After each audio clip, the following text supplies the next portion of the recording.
늘 인사합시다. 사랑합니다. 축복합니다. 사랑합니다. 축복합니다. 일부 예배에 오신 여러분들 모두 환영하고 사랑하고 축복합니다.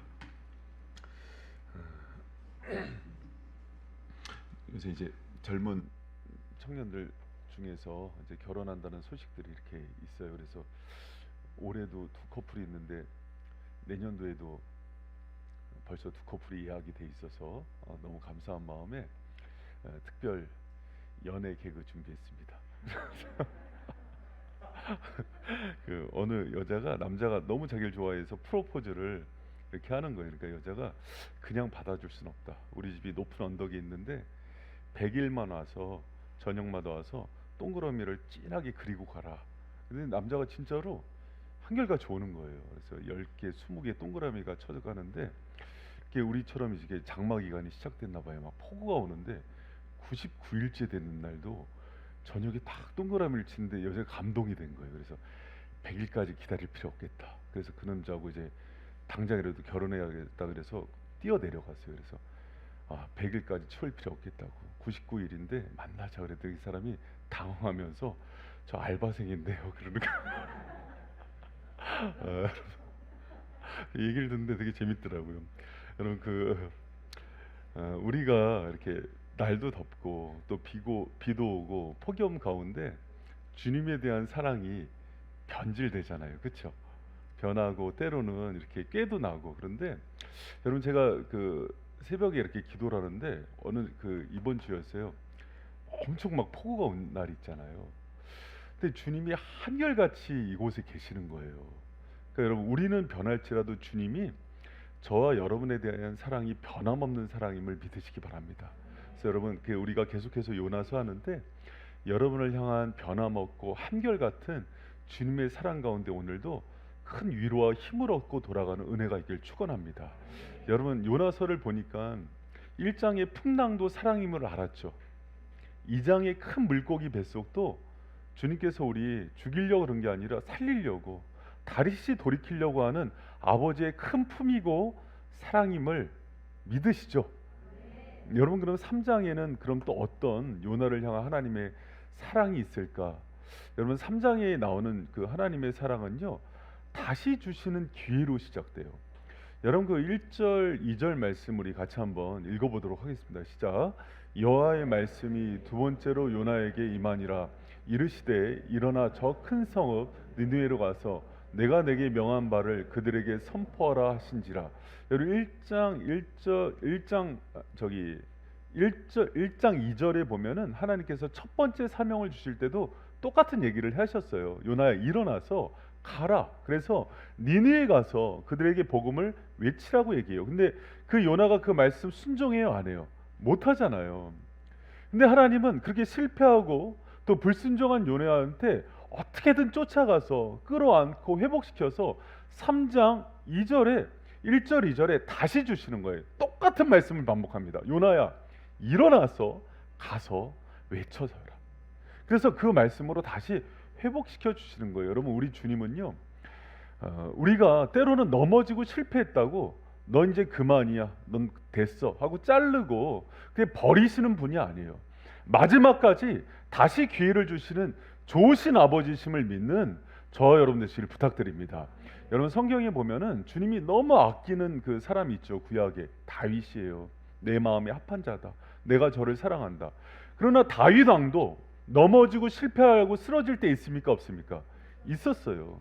바세바 사건이 가장 큰 사건이었죠. 그때 주님이 넌 이제 끝이야 그럽니까? 다윗이 시편 51편에 눈물로 베개를 적시면서 하나님 성신을 거두지 말아달라고 했을 때 주님이요 마지막까지 다윗을 붙드시고 사랑하는 종으로서 내 마음에 합한 자로서 또다시 기회를 주시는 하나님이세요. 여러분 베드로도 그랬잖아요. 수제자였어요. 그러나 주님 배신하고 저주하고 원망하고 나갔을 때 주님께서요 부활하시고 왔을 때 디베랴 바닷가에 가서 다시 베드로를 만나주세요. 그리고 다시 사명을 맡겨주시는 좋으신 아버지심을 기억하는 우리 바이셈 성도들 되시길 부탁드립니다. 여러분 그 하나님이 요나에게도 또 찾아오신 거예요. 비록 연약하고 자기 한계를 극복하지 못해서 또 주님께서 동으로 가라 그랬는데 서쪽 다시스로 간 그 요나에게 다시 만나서 똑같은 사명을 똑같이 반복해 주세요. 여러분, 그러면 제가 한번 묻습니다. 그러면 요나가 또 저와 여러분이 또 실패했어요. 그러면 그게 이제 끝일까요? 아니면 3세번이니까 3번까지만 기회를 주실까요? 아니에요. 여러분, 그 마태복음 18장에 보면은 베드로가 물어요. 몇 번 용서해야 됩니까? 7번 용서하면 됩니까? 그랬더니 아니다. 70번씩 7번이라도 용서해라, 이렇게 얘기하죠. 여러분, 그 얘기는요, 주님이 우리를 향한 사랑과 용서와 용납을 얘기해 주시는 거예요. 너희를 향한 용서와 용납과 다시 기회를 주시는 그 사랑은 무한대라는 걸 얘기해 주시는 거예요. 여러분, 주님께서 여러분이 오늘 하반기 첫 주잖아요. 상반기에 계획하고 또 주님을 통해서 여러분께서 약속한 많은 것들이 실패했을지라도 다시 하반기를 시작하면서 또 한 번 기회를 주시고 싶은 그 아버지의 사랑과 만나는 오늘이 되기를 축복합니다. 여러분, 주님이요, 여러분이 언제든 그분 품으로만 달려오면은 손 붙들어 주시고 다시 뛰게 해주세요. 그런데 잠언에 보면은 그런 말씀이 있어요. 욥기 33장 14절에 보면 하나님은 한 번 말씀하시고 다시 말씀하시되, 한 번 말씀하시고 다시 말씀하시되 인생은 관심이 없도다, 이렇게 나와요. 주님이요, 계속해서 여러분을 깨우는 소리를 주실 거고 또 기회를 주시는데 사람은 그거에 관심이 없다 그래요. 여러분, 이제 주님께서 주시는 기회를, 두 번째 기회를 붙드시고 다시 일어나는 저 여러분 되시길 축복합니다. 우리 하반기에 주님 손 붙들고 다시 힘차게 뜁시다. 우리 특세를 준비하고 또 여러 가지 여름 행사를 준비하는 것은 다시 부르시는, 그래서 여러분에게 다시 일어나라고 얘기하시는 주님의 그 말씀을 전하라는 그 음성인 거예요. 여러분, 주님이요, 여러분 많이 사랑하시고 또 무너져 있고 넘어져 있는 여러분의 인생에 손을 붙들고 다시 하반기에 뛰길 원하시는 거예요. 요나처럼 불순종하고 또 니느웨라 가라 그러면 다시로 튀고 불평과 원망을 했던 종도 다시 일으켜 세우시는 주님이 여러분 사랑하십니다. 그러니까 우리 하반기에 다시 일어납시다. 그리고 주님의 사명 다시 회복해서 뛰어가는 저 여러분 되시길 축원합니다. 여러분, 그 주님의 변하지 않고 흔들리지 않는 사랑이 다시 기회를 주는 것만으로 끝나지 않아요. 그분이 사명을 다시 회복시키고 기회를 다시 주신다는 것은 우리가 할 수 있는 능력도 주신다는 거예요. 여러분, 그래서 주님은요, 다시 능력을 회복시켜 주십니다. 여러분, 이 사실을 믿으십니까? 여러분, 그 3절 4절 보니까는 그 요나가 주님의 말씀에 순종해서 바로 이제 니느웨로 가죠. 우리 3절 말씀 한번 같이 한번 읽어보겠습니다. 시작. 요나가 여호와의 말씀대로 일어나서 니느웨로 가니라. 니느웨는 사흘 동안 걸을 만큼 하나님 앞에 큰 성읍이었더라. 아멘. 여러분, 요나는요, 하나님의 마음 알았어요. 요나가 불평하고 원망하면서 내가 왜 니느웨 우리 동족의 원수들 아수르 백성을 구해야 되냐 그러면서 도저히 순종할 수 없어서 다시스로 갈 때 주님께서 그 요나의 배를 막으시면서 풍랑으로 막으면서 내 아들 요나야 내려라, 배를 흔드는 그 음성을 듣고 요나가 내렸을 때 죽이지 않았어요. 물고기로 받아주셨어요. 그리고 물고기 뱃속 그 더러운 곳에 들어갈 때도 혼자 집어넣지 않았어요. 주님이 함께 들어가셔서 주님의 임재와 기도 가운데 만나주시는 하나님으로 회복시켜 주셨어요. 요나 그 사랑 다 알았습니다. 그렇기 때문에 회복돼서 물고기가, 여러분, 물고기가 쾌속선이잖아요. 쾌속정으로 딱 사명의 땅에 딱 놓고 딱 토해내잖아요. 그때 요나가 알았어요. 아버지가 날 사랑하는구나. 그 사랑에 감동이 되어서 그 사명의 땅으로 들어갑니다. 그래서 니느웨 가서 외치기 시작해요. 그런데 한 가지 좀 의아한 점이 있어요. 뭐냐면 여러분 한번 그 4절 한번 보실게요. 니느웨는 며칠 거리라 그래요? 3절에 사흘, 3일은 돌아야 니느웨 성 전체를 돌면서 복음을 얘기할 수가 있어요. 근데 그 4절에 보니까 요나가 며칠 동안 외칩니까? 4절 같이 한번 읽어봐요. 시작. 요나가 그 성읍에 들어가서 하루 동안 다니며 외쳐 이르되 사실이 나면 니느웨가 무너지리라 하였더라. 아멘. 여러분 봐요. 다시 잡은 기회예요. 주님의 사랑도 알았어요. 이 사명 감당해야 돼요. 그런데 지금 며칠만 하는 거예요? 하루만 하는 거예요. 여러분, 그 이해가 되십니까? 회개했다고는 보기가 어렵죠. 여러분 이 문제가요. 우리가 좀 성경의 배경을 좀 이해할 필요가 있어요. 니느웨는 아수르의 최대 수도입니다. 가장 큰 도시에 우리나라 서울과 같아요. 근데 여러분 니느웨에 들어가면 뭐가 있는지 알아요? 가장 큰 장터에 노예시장이 있습니다.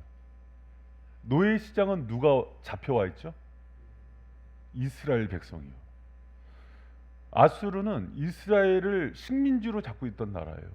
그러면 요나 국적이 어디입니까? 이스라엘이에요.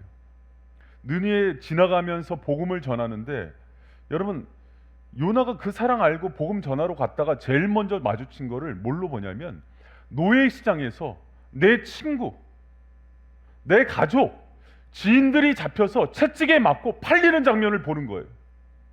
여러분 요나의 심정이 하나님의 사명이고 그분의 사랑을 알지만 외치고 싶겠어요? 여러분 제가 한번 이런 가상을 이렇게 한번 소설을 써봤습니다. 지나가서 외치는데 포로로 잡혀간 자기 조카가 채찍에 맞고 울면서 있는 거예요. 여러분 가슴이 찢어지죠. 자기 가족이 친구가 누이가 오빠 아니 형이 잡혀간 그 사람들이 그 시장에서 짐승과 같은 그런 대접을 받고 있는데 하나님이 요나에게 그곳에 가서 니느웨 살리라고 그 백성 돌아오라고 외치라는 거예요. 여러분 요나는 알았어요. 니느웨가 요번에 망하지 않으면 이스라엘이 죽는다는 것을. 그런데도 하나님이 살리라는 그 음성이 너무 가혹하게 들렸던 거예요. 그래서 여러분 요나가 메시지를 보면은 4장 2절에 하나님은 인애와 자비가 많으셔서 이들을 죽이지 않고 살리는 분이기 때문에 시험에 들어요. 그래서 요나는 그 메시지를 알매도 불구하고 뭐만 외칩니까? 4절에 보면 망한다고 외쳐요. 이 성이 무너질 걸 외쳐요. 여러분 봐요. 3일 거리인데 하루만 다니면서 복음을 외치죠. 40일 외쳐야 되는데 하루만 외치죠. 그리고 하나님이 회개시킬 것을 얘기해서 돌이킬 걸 얘기했는데 망하라고 외치죠. 근데 여러분 놀라운 일이 하나가 일어납니다. 이 민족이 어떻게 됩니까? 돌이키고 회개를 해요. 여러분 그 5절 한번 같이 한번 읽어봅니다. 시작. 니느웨 사람들이 하나님을 믿고 금식을 선포하고 높고 낮은 자를 막노하고 굵은 베옷을 입은지라. 6절 시작. 그 일이 니느웨 왕에게 들림에 왕이 보좌에서 일어나 왕복을 벗고 굵은 베옷을 입고 제 위에 앉으니라. 아멘.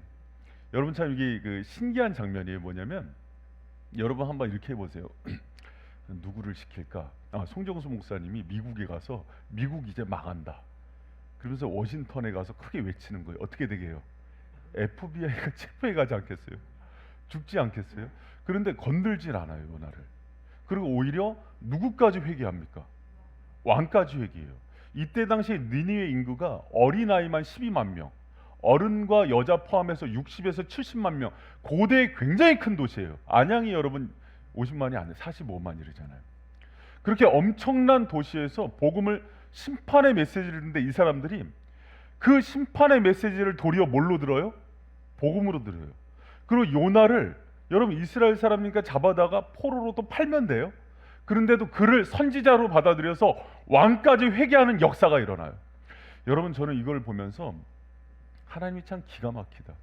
우리는요 여러분 자기 한계 때문에 상처가 있으면은 내 아픔 때문에 누군가에게 복음을 복음대로 선포하지 못해요. 그리고 내가 정말 사랑해야 되고 긍휼로 말씀을 전해야 되는 사람에게 상처 때문에 내 아픔 때문에 또 그 적대적인 관계 때문에 온전한 복음을 전하지 못해요. 그런데 요나의 그 아픔과 상처를 누가 보고 계시는 거예요? 하나님이 보고 계시는 거예요. 작지만 몸부림치면서 한 그 순종대로 하나님께서 그걸 들어서 니느웨 족속을 변화시키는 데 사용하고 있다는 것을 기억하시기 바랍니다. 여러분 저는 이 본문이 너무 위로가 되는 거예요. 외침의 반전. 그래서 그 설교 그 제목을 외침의 반전이라 그랬어요. 우리는 연약하기 때문에 하나님의 사랑을 있는 그대로 다 보여줄 수도 없어요.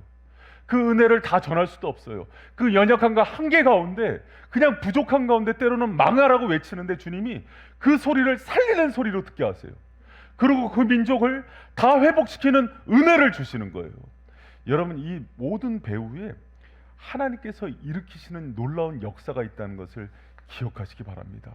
여러분, 제가 목회를 하면서 그런 실수를 참 많이 하는 것 같아요. 하나님께서 사랑하라고 품으라 그랬는데 저는 이제 안타깝기 때문에, 그렇죠, 안타깝고 회복시켜야 되니까 강단에서 온갖 혈기를 다 부려요. 그러면 하나님께서 그것을 바꾸셔서 성도를 살리는 메시지로 들릴 때를, 그런 역사를 많이 경험해요. 여러분, 저는 부족하고 연약해요.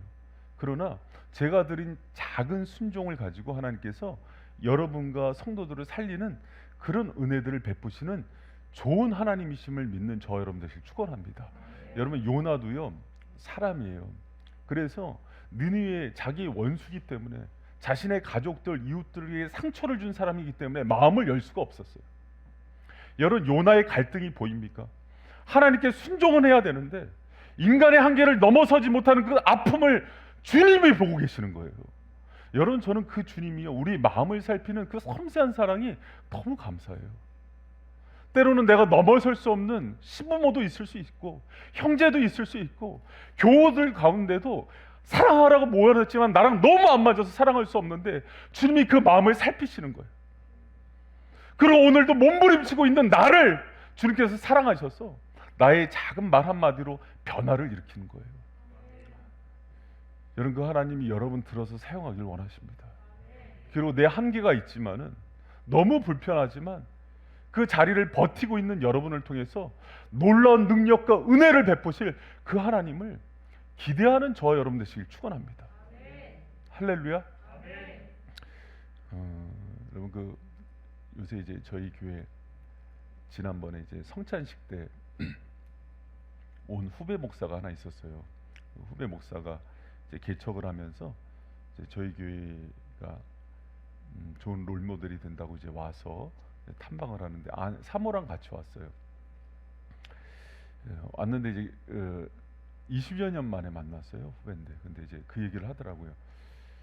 전도사 사역, 부교육자 사역을 어떻게 했는지 이제 묻거든요. 근데 이제 사역했던 교회가 담임 목사님이, 여러분, 그 담임 목사님을 그 부교육자들이 마음에 안 들 때 부르는 닉네임이 하나가 있어요. 뭔지 아십니까? 담임 목사님이 마음에 안 들 때 부르는 닉네임, 제가 알려드릴게, 부르세요. 담탱이라고 부른답니다. 담탱이. 근데 이제 담탱이가 그러면서 얘기를 하는 거예요. 나도 담탱이 같아. 근데 이제 그 하는 얘기가, 그러니까 예를 들면 교회 건축하다가 돈이 없으면 사역자 사례부터 안 준대요. 그럼 어느 날 이제 막 사역자들을 막 다 자르더래요. 그리고 자기만 남았는데 부서를 3개를 맡기더래요. 유치부, 초등부, 청년부. 부서를 3개 맡으셨는데 이유가 뭐냐 그랬더니 교회가 건축하느라 돈이 없다. 그럼 담임 목사님 사례비도 같이 깎여야 되잖아요. 근데 그날 그의 인상이 됐더래요, 담임 목사님. 차도 새로 뽑으시고. 그래서 너무 속이 상해서 이제 나가려고 그랬던 거예요. 여기서는 내가 더 이상 할 수 없다. 근데 나가려고 딱 돌아보는데 자기가 함께 했던 그 주일학교 아이들이 보이는 거예요. 내가 나가면은 이 아이들 누가 챙겨줄까? 또 이 교회 와서 누가 이 영혼 돌볼까? 기도하는데 예수님이 놔주질 않더래요. 근데 너무 힘든 거예요. 그러니까 애가 3이거든요. 그럼 우리 애들은 어떡합니까, 주님? 그러니까 막 울면서 기도하는데 주님이 내 사랑하는 자녀들에게 가서 그 교회를 맡아달라 그래. 3년 동안 열심히 해갖고 여러분 그 교회 너무 부흥됐어요. 주일학교 아이들. 근데 솔직한 얘기를 하는 거예요. 갈 때마다 지옥이었다고. 너무 힘들었다. 그런데 여러분 날마다 떠나고 싶은 그 마음에도 불구하고 몸부림치면서 있었는데 3년 동안 놀라운 열매를 주신 거예요. 여러분, 제가 한번 묻습니다. 사역 또 주님의 사명 감당하는 게 하고 싶은 것만 하는 거는 아마추어예요. 주님의 일 그렇게 안 됩니다. 이제 우리 바이샘 성도들 정도 되고 13년차 교회 되면은요, 교회 안에도 불편한 사람이 있어요. 담임 목사도 담탱이죠. 불편하고. 그럼에도 불구하고요, 여러분 요나 같은 심정으로 하는 거예요. 느느웨 내 형제 내 조카 포로로 잡아간 그 인간들 하면서 이를 갈아서 저 요나의 최선이에요. 여기 무너진다 외치지만 주님은 그 음성마저 들어서 반전 있는 음성, 살리는 음성으로 쓰시는 거예요. 여러분, 주님은요 여러분과 저의 한계를 아셔요. 그 가운데 드린 순종을 기뻐하세요. 여러분 막 이렇게 찬양하면은 뒤에서 찬양하면서 하는 게 있어요. 주님께 찬양하지만 여러분 뒤통수를 잘 핍니다. 뒤통수와 함께 인사를 해요. 하면은 갑자기 이렇게 막 눈물도 나고 마음도 짠하고 그래. 왜 그러냐면 한 주 동안 산 모습이 보이니까. 애들 데리고 또 이 코로나 시절에 어려운 가운데 살아간 가장의 모습들, 애들과 씨름하는 아내의 모습들, 또 여러 가지 어려운 가운데 질고 가운데 있는 그런 어른들의 모습들 보면은 그렇게 눈물이 나요. 근데 여러분, 주님은 오죽하시겠습니까? 근데 여러분 그런 거예요. 그 비틀거림 속에서 온 성도들을 주님께서 그 마음을 아는 거예요. 여러분, 오늘도 여러 가지 어려운 상황 속에서 왔지만은 주님께서 때로는 하나님께 원망하면서 온 분들도 있을 거예요. 그 심정 다 아시고 요나의 자기의 최선, 망한다는 소리를 들렸지만 그 소리마저도 살리는 소리로 쓰신 하나님께서 여러분에게 큰 능력을 주셔서 주님의 사랑으로 붙들어 주시고 인도해 주시는 아버지심을 믿고 그 사랑 가운데 거하는 저 여러분 되시기를 축원합니다. 여러분, 주님의 마음이요, 제가 참 이 요나서 보면서 요새 많이 회복되는 게 있어요. 그 악하고, 여러분 저는 요나서 지금까지 설교 들으면서 악하고 죽일 놈으로만 들었어요. 하나님의 사랑으로의 대상으로 그렇게 많이 얘기를 안 하더라고요. 근데 하나님이 니느웨만 아끼는 게 아니에요. 요나를 많이 아끼세요. 요나, 너 아니면 안 된다. 네가 함께해야 내가 저 백성 살릴 수 있다. 그러면서 그 선지자 한 명 회복시켜서 복음을 전하는 아버지의 마음이 있는 거예요. 여러분, 어떤 분들은 지금 넘어져 있고 실족해 있고 힘들어하는 분들도 있어요. 지쳐 있는 분들도 있고.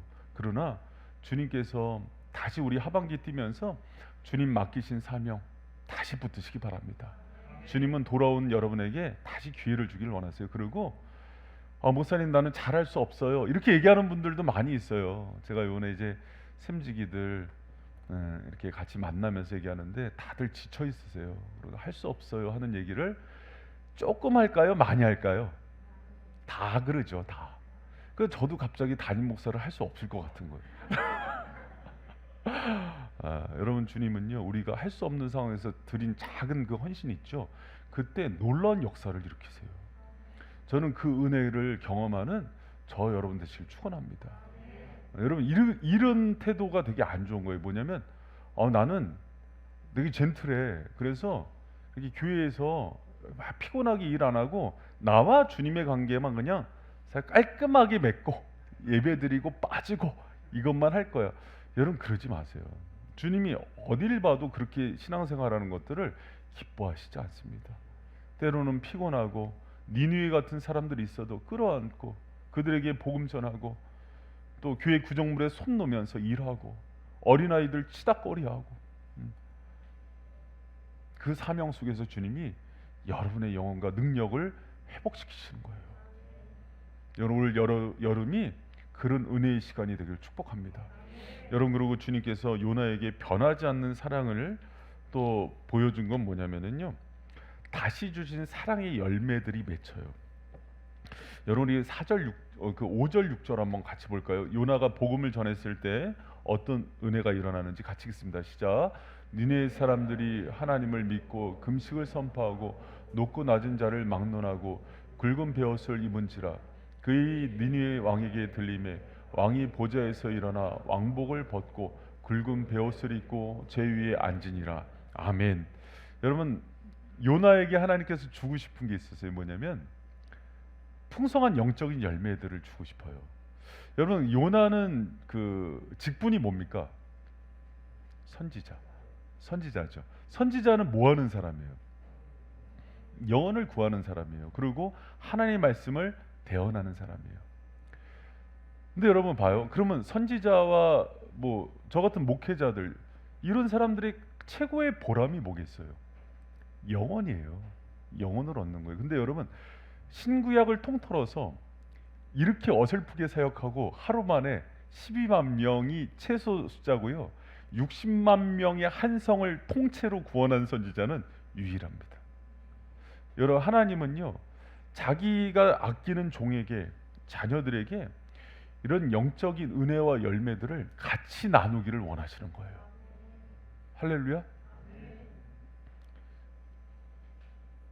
여러분, 제가 그 집에 어항이 2개가 있는데 우리 연우가 이제 그 어항을 달라 그래서 원해서 이렇게 해줬는데, 어항 수족관 꾸미는 게 쉽지 않잖아요. 열심히 꾸며놨어요. 그러면 이제 연우는 옆에서 구경하다가 마지막에 물고기 집어넣을 때만 지가 집어넣죠. 그리고 그 친구들 왔을 때 엄청 자랑하더라고요. 자기가 꾸몄다고 이거. 근데 여러분, 제가 그러면은 나서서, 아빠가 나서서, 아니야 얘들아, 얘가 한 거는 마지막에 물고기만 넣어서 그래요? 이 연우가 다 했다 그러죠. 저는 이제 아버지의 그 심정이 보이는 거예요. 아버지가 요나랑 같이 일하셨어요. 누가 다 하셨습니까? 지는 심판의 메시지 던져도 살린 건 아버지시죠. 그런데 요나와 그 열매와 은혜를 같이 누려요. 여러분, 하나님이 여러분을 얼마나 아끼시는지 아셔야 돼요. 저같이 부족하고 못난 종에게도요, 그 은혜와 사랑을 함께 나눠주세요. 여러분, 그 요나가, 저는 그걸 다시 한번 이렇게 반추를 해봤어요.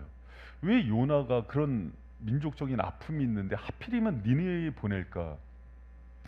요나만 그 아픔이 있는 게 아니에요. 이스라엘 백성들 다 아픔이 있고 모든 선지자들이 다 니느웨에 대한 아픔이 있어요.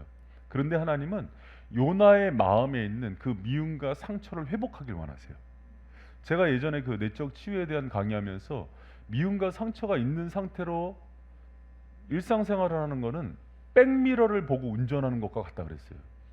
여러분, 제가 예전에 그 사역할 때 저희 선생님이 그런 얘기를 해주셨어요. 저한테 목회자가 성도에게 줄 수 있는 최고의 선물이 뭔지 아느냐? 목회하기 전에 내적 치유를 받으라 그랬어요. 이거는요, 결혼 예비학교에도 똑같은 얘기를 해요. 배우자가 서로에게 해줄 수 있는 최고의 선물이 뭔지 아십니까?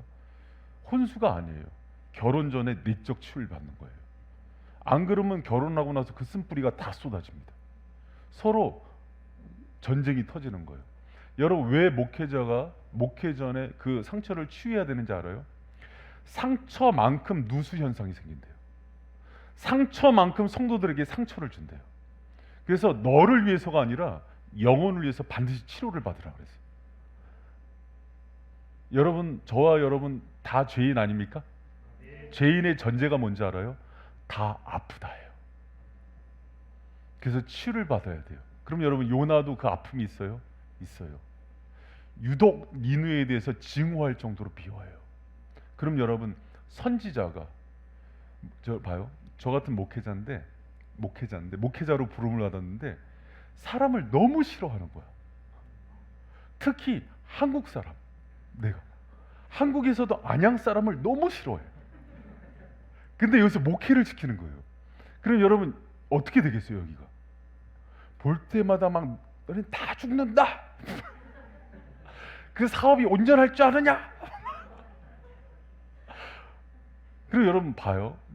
요나는 그 선지자 사역을 해야 되는데, 그럼 하나님이 요나를 어떻게 해야 되겠어요? 치료해야 되는 거예요. 여러분, 선지자의 가장 큰 능력은요, 긍휼이에요. 사랑이에요. 철야 때 우리 한성웅 강도사님이 아주 은혜스럽게 설교를 했는데, 의사하고 비슷한 정신이 하나가 있어요. 뭐냐면, 여러분, 그 허준의 스승 유이태가 허준이 물어봤대잖아요. 어떤 그 의사가 좋은 의사냐? 그랬더니 의술이 뛰어난 사람입니까? 아니다. 그럼 많은 지식과 정보가, 책을 많이 보는 의사입니까? 아니다. 그럼 약재를 많이 가진 의사입니까? 아니다.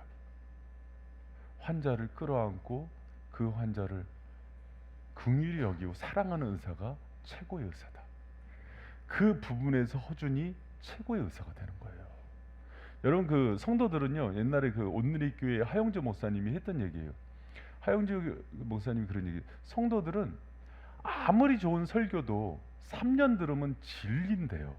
그러니까 이렇게 생각하면 된대요. 아버지가 뷔페집 사장이야. 그 아들이 뷔페 좋아할까요? 친구랑 저기 보리밥이랑 바꿔 먹는 데입니다. 질려서. 여러분 좁은 설교 아무리 많이 들어도요, 성도들을 변화시키는 건 사랑이에요. 목회자의 진정성. 설교는 뻔드르르하게 해요. 돌아서면은 뭐 성도가 관심도 없어요. 기도도 안 해요. 그건 사랑하지 않는 거예요. 의사도 마찬가지예요. 여러분 의사들이 수술을 하다가, 흉부외과 의사들은 큰 수술하기 때문에 때로는 6시간, 12시간도 수술하거든요. 하다가 때로는 이렇게 의사들도 환자에 대한 사랑이 없으면 피곤하니까는 바꾼대요. 이거 네가 마저 마무리해 이렇게. 여러분 수술하다가 가버려요. 환자 생명이고 뭐고 중요하지 않고. 여러분 하나님께서는요, 요나에게 뭘 회복시키고 싶었냐면은 그 땅에 가서 그들을 품고 변화시키는 걸 통해서 둘 다, 이쪽도 회복하지만은 요나의 마음을 고치는 거예요. 그 원수까지도 사랑하고 품을 수 있는 그 마음을 고치는 거예요. 여러분 바이셈이 커갈수록 중요한 거는요, 주님의 긍휼과 사랑을 회복하는 거예요. 누가복음 10장에 보면은 선한 사마리아인의 비유가 나옵니다. 레위인 제사장들 보고 그들이 신앙의 본보기로 얘기하지 않아요. 이방인이고 아수르 민족에 의해서 여러분 사마리아인이지만 그 사마리아인이 지나가다가 거기서 반복되는 게 뭐냐면요, 레인이 봐요, 제사장이 봐요, 이 단어가 반복돼요. 그리고 사마리아인이 봐요. 근데 제사장 레인은 봤는데 지나가요. 마음에 감동이 없어요. 근데 사마리아인은 봐요, 봤는데 그 다음에 바로 나오는 단어가 영어 성경에 컴패션이라 나와요. 봤는데 긍휼이 터져요. 주님이 뭐라 그러냐면 저 사람이 참 제자라 그래요. 유이태 얘기를 하면 저 사람이 참 의사라 그래요. 여러분 제가 묻습니다. 긍휼이 없는 성도는 영원히 죽어 있는 거예요. 가족에 대해서, 성도에 대해서, 무너지는 다음 세대에 대해서, 노인에 대해서, 젊은이에 대해서 바라볼 때 여러분 우리가 다른 게 아니라 이 폭염 때문에 지치고 이러잖아요. 서로에 대한 긍휼과 눈물이 회복되는 은혜가 있기를 축원합니다. 여러분 그래야 돼요. 남편이 아내가 막 전쟁을 하다가도 긍휼히 여기고 불쌍히 여기면은 싸움이 끝난대요. 서로가 그 마음이 있어야 돼요. 목회자가 성도를 불쌍히 여기고 성도가 목회자들을 긍휼히 여기고, 샘지기가 샘원들을 긍휼히 여기고 샘원들이 샘지기를 긍휼히 여기는 그런 아름답고 복된 교회가 되기를 축원합니다. 여러분 말씀을 맺겠습니다. 요나를 향한 변함없는 사랑이, 여러분 이 메시지를 통해서 하나님께서 알려주고 싶은 게 뭐예요? 여러분을 향해서 그렇다는 거예요. 3장을 통해서 주님께서는요, 다시 기회를 주고 싶다고 얘기하시는 거예요. 주님께로 돌아온다면 그게 2번이 아니라 영원이라도 너희들에게 무한한 그 은혜와 기회를 베풀고 싶다는 거예요. 그리고 주님의 그 사랑의 열매를 또 맛보게 하고 싶고, 그 사명대로 달리는 자들에게 우리는 연약하지만 주님이 능력을 회복시켜 주고 싶은 거예요. 여러분 그 은혜를 경험하기를 축원합니다. 나는 여전히 부족하고 연약하고 상처도 많지만은 주님은 요나의 상처와 부족함을 하나님의 완전하심으로 덮어주세요. 그거를 경험하는 게 사역인 것 같아요. 여러분 그런 얘기는 이렇게 하지 마세요. 나 부족해서 못한다. 부족하기 때문에 주님의 완전함을 경험하는 거예요. 여러분 한번 이렇게 생각해 봅시다. 저의 부족함이, 아니 하람의 형제 주님 앞에서 한 부족함이 한 얼마 정도 될 것 같아? 많아. 수치로 얘기하면 한 100 정도 될 것 같아. 더 많을 것 같아. 1000 정도 될 것 같아. 나는 10만이었는데 하람이 형제가 1000, 내가 10만. 황 집사님 부족함이 한 몇 정도 돼요? 전부. 그래 전부. 근데 우리 막 정말 마이너스 1억이야. 그래도 여러분 무한하신 주님의 능력이 오면요 모든 것들이 메꿔지는 거 아십니까? 여러분 그거를 경험하는 게 사역이에요. 사실은 그 능력을 보면서 주님 앞에 부족하지만, 주님 저는 외칠 수 있는 게, 이 사람들 보면 너무 믿고 힘들어서 외칠 수 있는 게 사실 우리 무너져, 그것만 외치고 싶어요. 그래도 그거 들어서 하나님의 완전함으로 덮으시는 거예요. 여러분 사명 회복하시고 나의 능력에 부족함 바라보지 말고 주님이 다시 기회 주신다면은 능력 주시는 주님의 손에 붙들려서 쓰임 받는 저와 여러분 되시길 축원합니다. 그리고 꼭 하나 부탁드릴 게 있어요. 뭐냐면 여러분 주위에 영적 니느웨가 있습니다. 있습니까? 없습니까? 있습니다. 그들을 품으세요. 사랑하세요. 안 그러면 여러분의 영혼이 아파요. 그래서 주님이 반복적으로 그들을 만나게 하실 거예요. 그때 복음을 전하고 사랑을 전하는 저 여러분 되시길 축복합니다. 여러분 그래야 뭘 경험하냐면 반전의 외침의 반전의 능력이 무언지가 회복돼요. 그리고 나중에 어떻게 되는지 알아요? 왕도 니느웨 사람들도 요나를 하나님의 선지자로 대접을 해줘요. 여러분 그게 무슨 뜻인지 알아요? 결국 사랑이 승리하는 거예요. 그 긍휼의 사도가 된 그 사람이 승리하는 거예요. 가끔은 감정과 하나님에 대한 사랑도 이웃에 대한 사랑도 잔고가 없어서 영혼 없는 눈동자가 있는 분들을 보면 너무 가슴이 아파요. 하나님 불쌍히 여겨주시옵소서. 요나의 눈빛에 살기만 있고 원망만 있었는데 그 요나도 사랑의 선지자가 되게 하지 않았습니까? 주님 이 시대에 코로나 이후에 너무 많은 사람이 지쳐있고 폭염 때문에 지쳐있고 경제적인 문제, 자녀 문제 때문에 지쳐있는데 주님의 무한한 은혜로 공급하여 주시옵소서. 여러분 오늘 저 여러분 가운데 그런 주님의 놀라운 은혜가 함께하기를 축복합니다.